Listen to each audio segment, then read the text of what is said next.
Hello student, स्वागत है आपका इस वीडियो में। आज इस वीडियो में हम चैप्टर 1 कंटिन्यू करेंगे और जो हमारे लास्ट लेक्चर्स में टॉपिक रह गए थे उसको हम कवर अप करेंगे। तो शुरू करते हैं। लास्ट लेक्चर में हमारे जो टॉपिक रह गए थे वो थे पहले ये diffusion, compressibility, rigidity and fluidity एक ही बात है। और काइनेटिक एनर्जी एक नई टर्मिनोलॉजी पढ़ेंगे। काइनेटिक एनर्जी क्या होती है वो देखेंगे। Inter particle space, inter particle force of attraction और इंटरमोलिकुलर फोर्स, ये दोनों सेम, ये एक ही साथ हो जाएगा। तो शुरू करते हैं। तो सबसे पहले करते हैं हम डिफ्यूजन। डिफ्यूजन का हम थोड़ी सी बातें करते हैं। सबसे पहले हम कंप्रेसिबिलिटी करते हैं। कंप्रेसिबिलिटी में पहले भी डिस्कस कर चुके हैं। कंप्रेसिबिलिटी क्या होता है, पहले एक बार कलर चेंज करता हूँ। ये कंप्रेसिबिलिटी क्या होता है, कंप्रेसिबिलिटी क्या होता है? कंप्रेसिबिलिटी मतलब दबाव बनाना, कंप्रेस करना, दबाना। जैसे वही हमने हमेशा की जो एग्जांपल लिया है सिरिंज का, ऐसे जो इंजेक्शन होता है जैसे कहते हैं, ऐसे जो इंजेक्शन, अब इंजेक्शन को ऐसे दबाया जाता है, मतलब हम इसको दबाव डाल रहे हैं। यहाँ पे जो अंदर गैस हो, यहाँ पे गैस के अगर दबाएंगे तो आगे आगे आगे की तरफ जाएंगे, आगे की तरफ मूव करेंगे।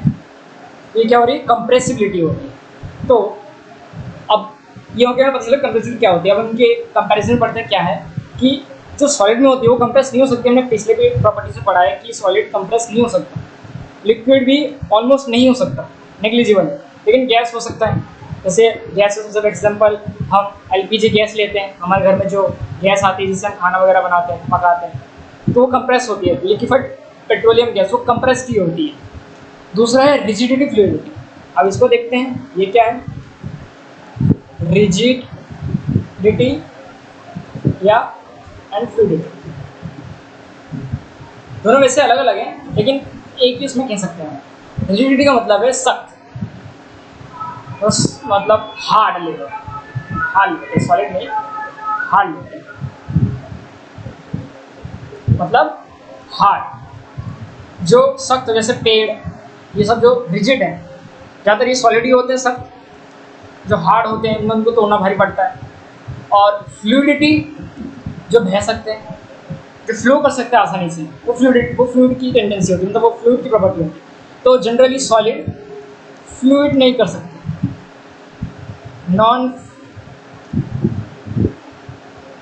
फ्लूएबल, या इनमें फ्लूइड की प्रॉपर्टी नहीं होती, इनमें नहीं होती। लेकिन ये रिजिड होते, सख्त होते हैं। अच्छा, तो इतना पता चला रिजिड का मतलब क्या है और फ्लूइड का मतलब क्या है। अब तीनों कंपैरिजन में देखते हैं। तीनों के कंपैरिजन में देखा हमने, तो रिजिडिटी जो ये है, ये सॉलिड में बहुत ज़्यादा रिजिड, मतलब सख्त तो होता है लेकिन वो बिल्कुल फ्लो नहीं कर सकता। लिक्विड कम सख्त होता है, हल्का सा होता है, मतलब उतना नहीं होता, मतलब ऐसा कि नहीं कि वो हाथ से वो करोगे तो हाथ से अगर छुओगे तो हालांकि टूटेगा नहीं, आराम से कहीं भी मूव कर जाएगा। लेकिन ये आसानी से फ्लो करते हैं, अपस्ट्रीम डाउनस्ट्रीम फ्लो करते हैं ना। और रिजिडिटी कोई इनमें रिजिडिटी होती ही नहीं है, लेकिन ये बहुत आसानी से फ्लो करते हैं, मतलब ये हमेशा घूमते होते हैं क्योंकि इनके पार्टिकल्स आसानी से मूव कर सकते हैं। वो हम आगे के पढ़ेंगे। एक बार ये कलर चेंज करते हैं। तो हमारा नेक्स्ट टॉपिक है, नेक्स्ट क्या है, काइनेटिक एनर्जी और particle at a given temperature. एक ही चीज़ है वैसे, एक ही भी पढ़ते हैं। अच्छा, काइनेटिक एनर्जी अभी फिलहाल के लिए काइनेटिक फिजिक्स में आएगा, ये फिजिक्स में पढ़ेंगे बाद में। काइनेटिक एनर्जी का फॉर्मूला होता है 1/2 mv², ये फॉर्मूला होता है, लेकिन अब इसकी हमें कोई ज़रूरत नहीं है। तो अभी हम रहने देते। दो टाइप की एनर्जी होती है बेसिकली वैसे तो, पोटेंशियल एनर्जी, काइनेटिक एनर्जी। तो अभी इसके लिए हम केमिस्ट्री के बेसिस पे देखते हैं। काइनेटिक मतलब मूवमेंट ऑफ पार्टिकल्स। तो कोई पार्टिकल अगर मूव कर रहा है, अपने एक पॉइंट से दूसरे पॉइंट में मूव कर रहा है, उसकी काइनेटिक एनर्जी इतनी ज़्यादा, उसकी काइनेटिक एनर्जी, मतलब ये वो एनर्जी होती है जब हम मूव कर रहे होते हैं, हम चल रहे होते हैं, हम जब रेस्ट पे नहीं है, हम जब रुके हुए नहीं है, रेस्ट पे नहीं है, जब मूव कर रहे हैं, वो एनर्जी तब हमारे शरीर में या हमारे अंदर काइनेटिक एनर्जी होती है। तो ये मूवमेंट ऑफ पार्टिकल्स को दर्शाती है। तो जो भी स्टेट ऑफ मैटर आसानी से मूव कर सकता है, कोई सा भी, एनी स्टेट्स ऑफ मैटर अगर वो मूव इजीली आसानी से मूव हो पाती है, उस अगर मूवमेंट आसानी से हो पा रही तो मतलब काइनेटिक एनर्जी ज़्यादा होगी, ज़्यादा होगी, ऑब्वियसली ज़्यादा होगी भाई, आसानी से मूव कर पाती ज़्यादा होगी। और अगर जो नहीं कर पाती मूव नहीं कर पाती,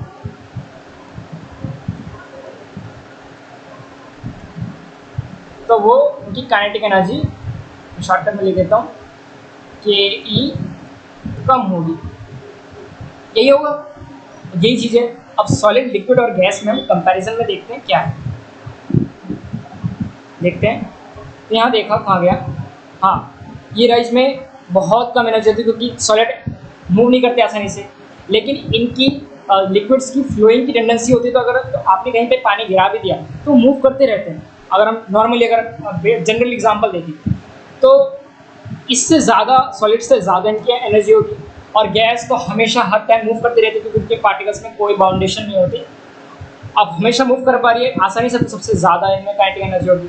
मैक्सिमम पे लिखा है यहाँ पर, maximum kinetic energy, kinetic energy होगी। ये समझ आया हमें।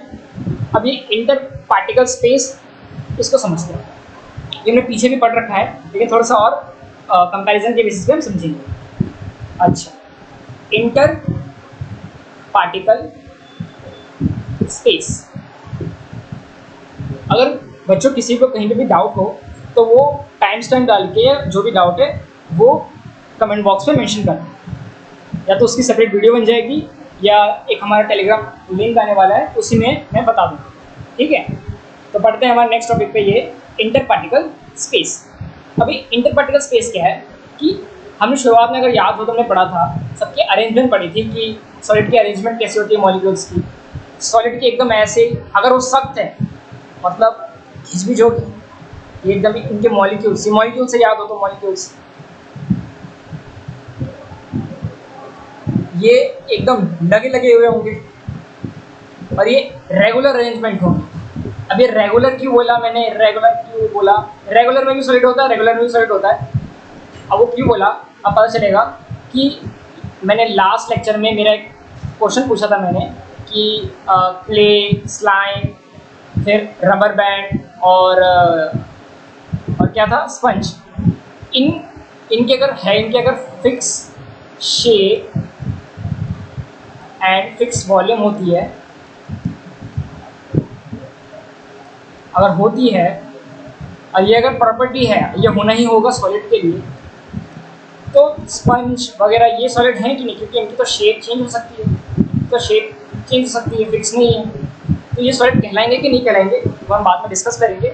इसलिए पहले हमें ये जानना ज़रूरी है, पहले ये बेसिक प्रॉपर्टीज हमें समझनी ज़रूरी है। तो इनकी रेगुलर जो अरेंजमेंट है, ये जो मॉलिक्यूल्स में रेगुलर अरेंजमेंट है, बीच में ये जो स्पेस दिख रहा है ना, ये इन पार्टिकल्स के, इंटर पार्टिकल्स में, इन पार्टिकल्स के बीच में जो स्पेस है, इस स्पेस को कहते हैं इंटर पार्टिकल्स स्पेस,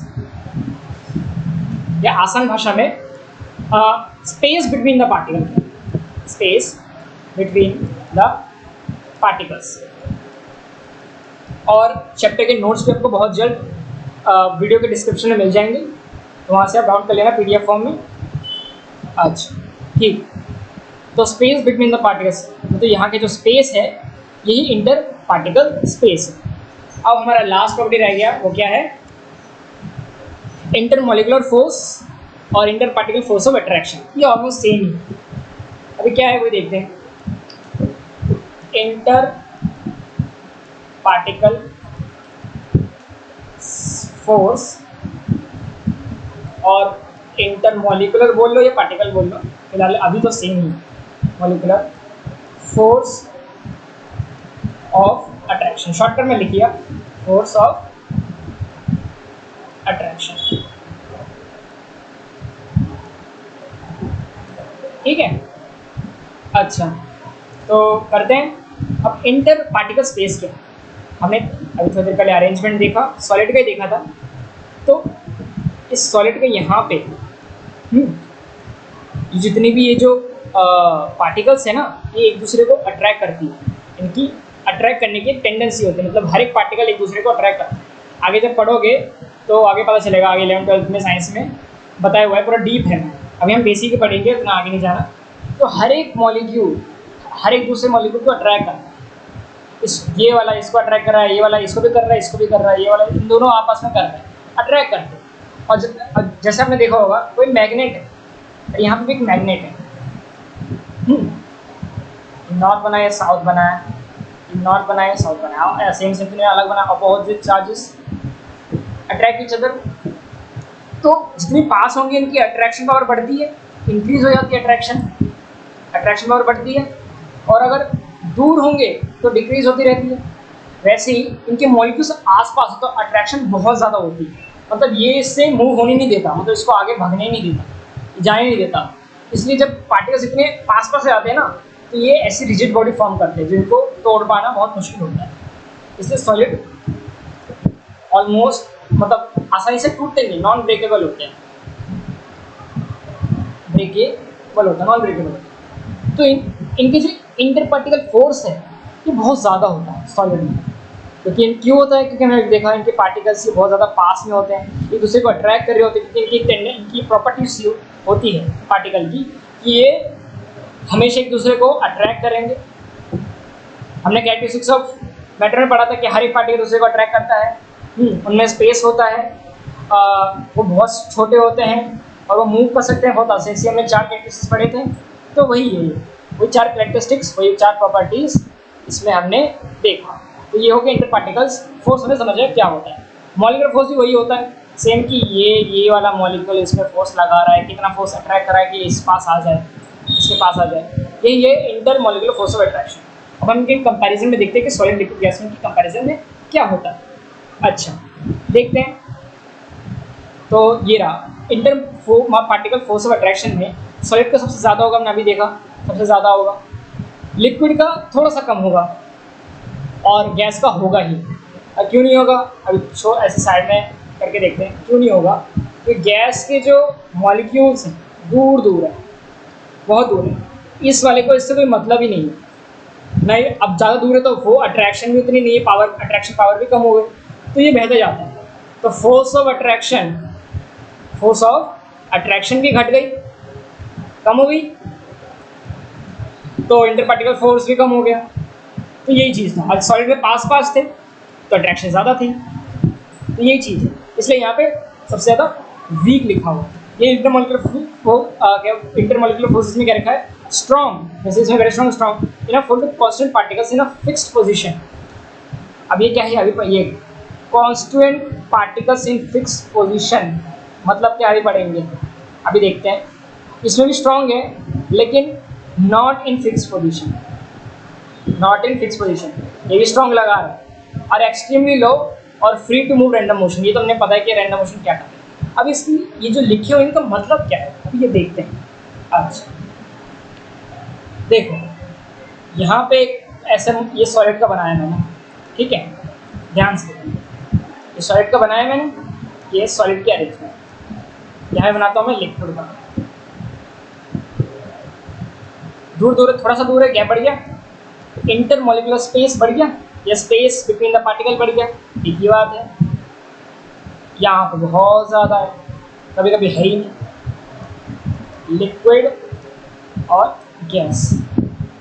अच्छा अब इस सॉलिड में देखना कि ये जो है ना, ये पार्टिकल इस पर अट्रैक्ट कर रहा है, इसको फिक्स कर रखा है, इसने छोड़ा नहीं है, मतलब इसमें भी ये इसको फोर्स लगा रहा है, इसमें ना के बराबर इतने दूर वो लगा ही नहीं पा रहा, ये भी फोर्स लगा पा रहा है, लेकिन इसको एक लाइन में रेगुलर अरेंजमेंट, इसलिए मैंने कहा था थोड़ा सा रेगुलर वाला word, regular arrangement fix position में ला पा रहा है। ये इसको यहाँ से हिलने नहीं दे रहा, फिक्स कर रखा है इसकी जगह, लेकिन ये फिक्स नहीं हो पा रही। इसको अट्रैक्ट तो कर रहा है लेकिन ये मूव भी हो रही है, कभी इधर भाग रही है, कभी उधर भाग रही है, ये मूव हो रही है आराम से, ज़्यादा दूर नहीं जा रही, लेकिन मतलब ऐसे ऐसे ऐसे ऐसे जा रही है, कभी ऐसे मूव कर रही है, कभी ऐसे चली जा रही है, अट्रैक्शन हो रही है, ज़्यादा दूर नहीं जा रही है, लेकिन फिक्स नहीं है। लेकिन इसकी फिक्स है, और इसकी ना अट्रैक्शन हो रही है ना फिक्स हो रही है, ये कहीं यहाँ जा रहा है, कहीं यहाँ जा रहा है, कहीं यहाँ जा रहा है, अलग ही मूव हो रहा है। तो ये है सिस्टम।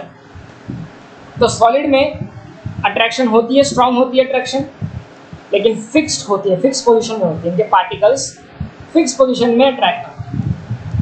इनमें फिक्स पोजीशन नहीं होती, इनमें लिक्विड में फिक्स पोजीशन नहीं होती, और गैस में है ही नहीं क्रॉस। अच्छा तो हमने बाद के पढ़े हुए थे वो हमारे हो गए हैं, तो इसको हटा देते हैं, ये हो गए हमारे सारे। हाँ, ये अरेंजमेंट ऑफ मॉलिक्यूल्स हमने देख लिया था, packed in definite pattern so that they possess a definite geometry, definite shape and definite volume में होते हैं। इनमें थोड़ी सी पैकिंग वीक होती है, हल्की सी, मतलब दूर दूर होते हैं, कंप्रेस नहीं होते, एक साथ लगे हुए नहीं होते, क्लोजली पैक नहीं होते। और एक टर्मिनोलॉजी में आ गया। और देखो यहाँ शेप ऑफ सॉलिड फिक्स नहीं है, जब मैंने ये बताया था। और ये ना इनकी पैकिंग भी बहुत ख़राब है, ना इनकी शेप फिक्स है। अब इनकी शेप तो बता नहीं सकते ना कैसी क्या है। अच्छा, तो हमने ये देख लिया। अब हम ये देखते हैं, हमारा जो लास्ट क्वेश्चन था कि भाई ये जो स्पंज है, ये स्लाइम है, ये क्ले, ये रबर बैंड, ये स्पंज, क्ले, ये रबर बैंड, फिर ये स्लाइम, ये मतलब ये है तो सॉलिड। देखो इनकी वॉल्यूम फिक्स्ड है, ठीक है, इसको हम इनके मॉलिक्यूल साइज नहीं कि फ्लो हो रहे हैं, ऐसा भी नहीं है बह रहे हैं। तो ये ऐसे क्यों है, मतलब ये सॉलिड है लेकिन इनकी शेप फिक्स क्यों नहीं है, ये क्वेश्चन है। तो पहले इन पे आते हैं, ये और ये, तो सब मैं कलर चेंज करता हूँ। ये वाला और ये वाला इनका सेम ही है फॉर्मेट, इनकी तो सेम ही चीज़ है। अब सेम क्या चीज़ है अभी बताता हूँ। सेम क्या है, जो स्पंज का है ना, स्पंज अगर बनाता हूँ मैं 3D में, ये मान लो स्पंज बना है क्यूब की शेप में, तो इनके ऐसे स्मॉल स्मॉल पोर्स होते हैं।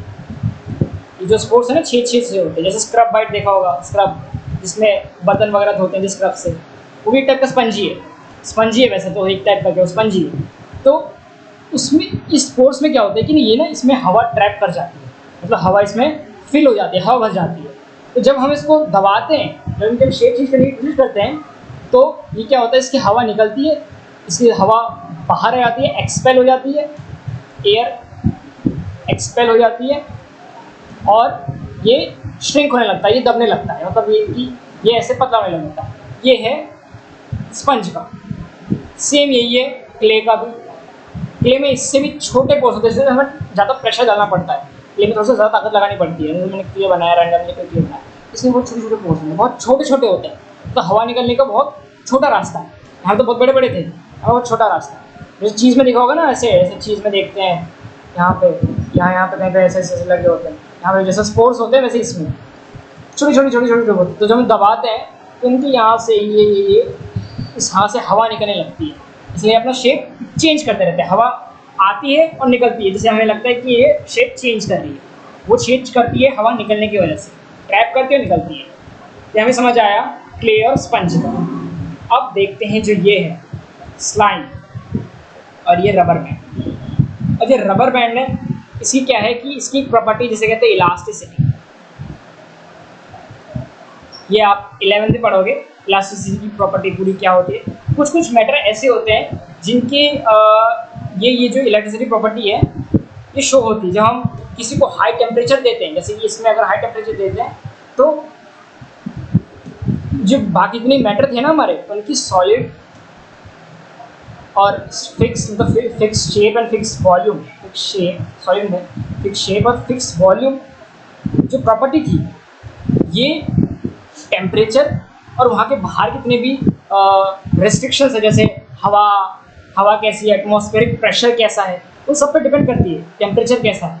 तो अब जब भी हम फेर बदलाव करते हैं, जब भी हम इसको ऊपर नीचे करेंगे तो कुछ ना कुछ तो प्रॉपर्टी में बदलाव आ ही जाता है। और जब बदलाव आता है तो हमें ऐसे ऐसे मैटर मिलने को मिलते हैं, ऐसे ऐसे देखने को मिलते हैं।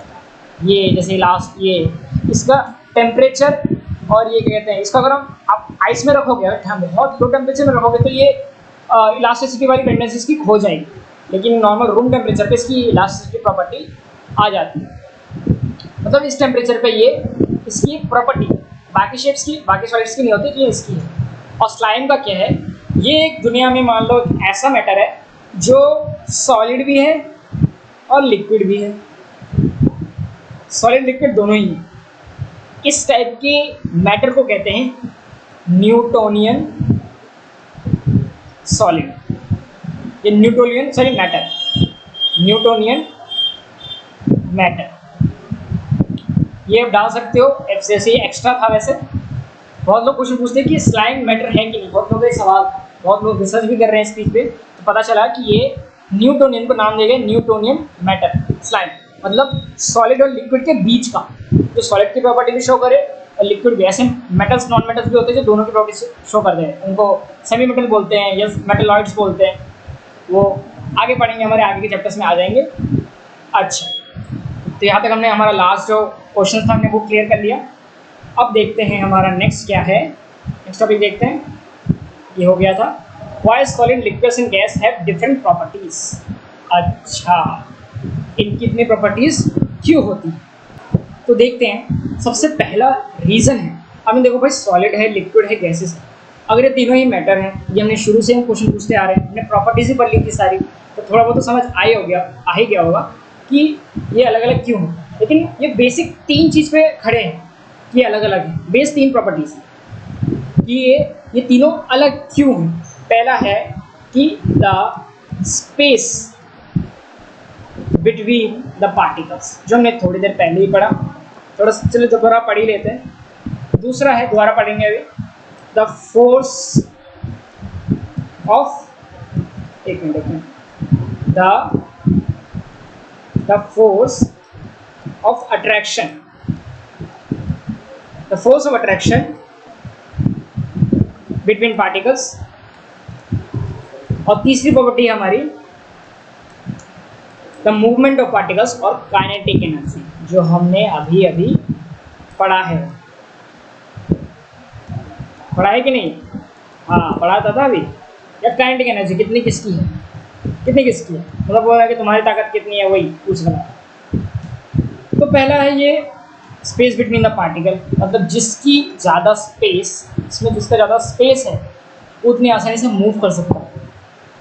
मतलब सॉलिड में सबसे कम होती है, हमने देख ही लिया, हमने अरेंजमेंट भी बनाई है इसकी, देखा था, ये एकदम ऐसे ऐसे ऐसे ऐसे ऐसे लगे हुए हैं, छोड़ ही नहीं रहे, पकड़ के रखा, मतलब जाने नहीं दे रहा भैया, तो पकड़ के रखूँगा, वैसा वाला सॉलिड का है। लिक्विड का क्या है, थोड़ा थोड़ा दूर दूर है, ये पकड़ के रख रहा है, लेकिन इसकी ढील थोड़ी, मतलब इसकी मजबूत थोड़ी सी ढीली बढ़ रही है। और गैस की तो एकदम ढीली पड़ चुकी है, वो उसका कोई फर्क नहीं पड़ रहा, वो अब आज़ाद है, एकदम बाहर है, इसको इतना इससे फर्क पड़ रहा है ना इससे फर्क पड़ रहा है, वो आराम से मौज ले रहे, घूम रहे, खा पी रहे, बस ये चल रहा है इनका। अच्छा, तो हमने देखा, तो इनकी जो, इनमें स्पेस कम है, इसमें देखो स्पेस कितना है, इसमें तो स्पेस ही कमी नहीं है, स्पेस ही पेस है, कितना चाहिए स्पेस। तो ये पहला प्रॉपर्टी था इनके अलग अलग डिफरेंट होने। दूसरा हमने पढ़ा था क्या, दूसरा था the force of attraction between particles, force of attraction between particles.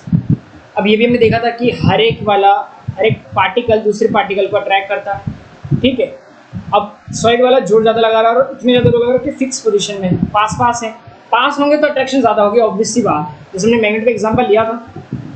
तो इनमें सबसे ज़्यादा अट्रैक्शन हो रहा है, फोर्स ऑफ अट्रैक्शन सबसे ज़्यादा है सॉलिड में। अब यहाँ पे मैं थोड़ा सा दूर दूर बनाया, इनमें कम है, और एक बहुत ज़्यादा दूर बना दिया, इतना है ही। तो ये दूसरी प्रॉपर्टी थी जो इनके डिफरेंट होने का कारण है। और थर्ड है काइनेटिक एनर्जी और मूवमेंट ऑफ पार्टिकल, कोई कितना ज़्यादा आसानी से मूव कर पा रहा है। कि यहाँ पे तो एक इसके पास में ही है, जो बस जो सॉलिड में है ना वो भी मूव करते हैं, वही फ्लो होते हैं, ऐसी बात नहीं है, फ्लो कह रहा हूँ, मूव करते हैं। जब टेम्परेचर, अगर थोड़ा सा टेम्परेचर बढ़ाओगे ना, और अगर आप माइक्रोस्कोप में देखो, माइक्रोस्कोप में दिख जाते हैं, तो ये इसके यहाँ पे पार्टिकल्स वाइब्रेट करते हैं टू एंड फ्रो मोशन में या ऑसिलेशन में, ऐसे ऐसे ऐसे ऐसे वाइब्रेट करते हैं, जैसे फोन वाइब्रेट करते हैं ना वाला, वैसे ये अपनी जगह पे वाइब्रेट करते हैं सॉलिड। लिक्विड का क्या है, वो आराम से बह जाता है, मतलब इनकी मूवमेंट आसान है, आसानी से मूव कर सकते हैं। काइनेटिक एनर्जी इसके मुकाबले इसमें ज़्यादा होती है, लिक्विड में ज़्यादा होती है। और गैस में तो भाई कमी ही नहीं है, ना स्पेस की कमी है, ना मूवमेंट ऑफ पार्टिकल कमी है, बस अट्रैक्शन की काफ़ी कम, तो अट्रैक्शन काफ़ी ज़्यादा कम। तो इनमें मूवमेंट आराम से होती है, किसी को कोई फ़र्क नहीं, आराम से घूम रहे, खा पी रहे, मूव रहे। अच्छा, तो ये हमें पता चला कि सॉलिड, लिक्विड और गैस की डिफरेंट प्रॉपर्टीज़ क्यों होती हैं। तो आज की वीडियो के लिए इतना ही। कोई भी अगर डाउट हो तो कमेंट बॉक्स में मेंशन करें, कहीं पे कोई भी डाउट हो। इसके लेक्चर के नोट्स भी बहुत जल्द आ जाएंगे डिस्क्रिप्शन में, और किसी को डाउट हो तो कमेंट में बताना। और हमारे टेलीग्राम की लिंक बन रही है, तो उसमें भी आपको मिल जाएगा। कोई भी डाउट अगर हो रहा हो तो आप उसमें पोस्ट कर सकते हैं। इसी के साथ आज के लिए बस इतना ही। नेक्स्ट वीडियो में मिलेंगे और आगे कुछ टॉपिक्स देखेंगे। गुड बाय, पढ़ते रहो।